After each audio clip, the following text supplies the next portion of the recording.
കോഴിക്കോട് വനിതാ ശിശു സംരക്ഷണ കേന്ദ്രത്തിൽ നിന്നും കാണാതായ 17-കാരിയെയും കുഞ്ഞിനെയും കണ്ടെത്തി. കോട്ടയത്ത് നിന്നും കണ്ടെത്തിയ ഇരുവരെയും കാവൽ പ്ലസ് സംരക്ഷണ കേന്ദ്രത്തിലേക്ക് മാറ്റിയിട്ടുണ്ട്. രാഹുൽ സുരേഷ് കോഴിക്കോട് നിന്ന് മറ്റു വിവരങ്ങൾ നൽകും. ഗുഡ് മോർണിംഗ് രാഹുൽ, പറയൂ. S K, good morning. 2 ദിവസം മുമ്പാണ് കോഴിക്കോട്ടെ വനിതാ ശിശു സംരക്ഷണ കേന്ദ്രത്തിൽ നിന്നും അമ്മയും കുഞ്ഞിനെയും കാണാതാകുന്നത്.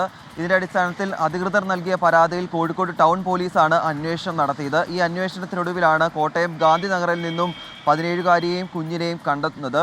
ഇതിനു മുമ്പും ഇരുവരും ഇവിടെ നിന്നും രക്ഷപ്പെടുകയും പിതാവിൻ്റെ അടുത്തു നിന്നും ഇതേ കോട്ടയത്ത് നിന്നും കണ്ടെത്തുകയും ചെയ്തിരുന്നു. അതുകൊണ്ട് തന്നെ ടൗൺ പോലീസ് കോട്ടയം കേന്ദ്രീകരിച്ചായിരുന്നു അന്വേഷണം നടത്തിയത്. ഈ അന്വേഷണത്തിനൊടുവിലാണ് ഇരുവരെയും കണ്ടെത്തിയിട്ടുള്ളത്. നിലവിൽ മലപ്പുറത്തെ കാവൽ പ്ലസ് സംരക്ഷണ കേന്ദ്രത്തിലേക്ക് മാറ്റിയിരിക്കുകയാണ് ഇരുവരെയും.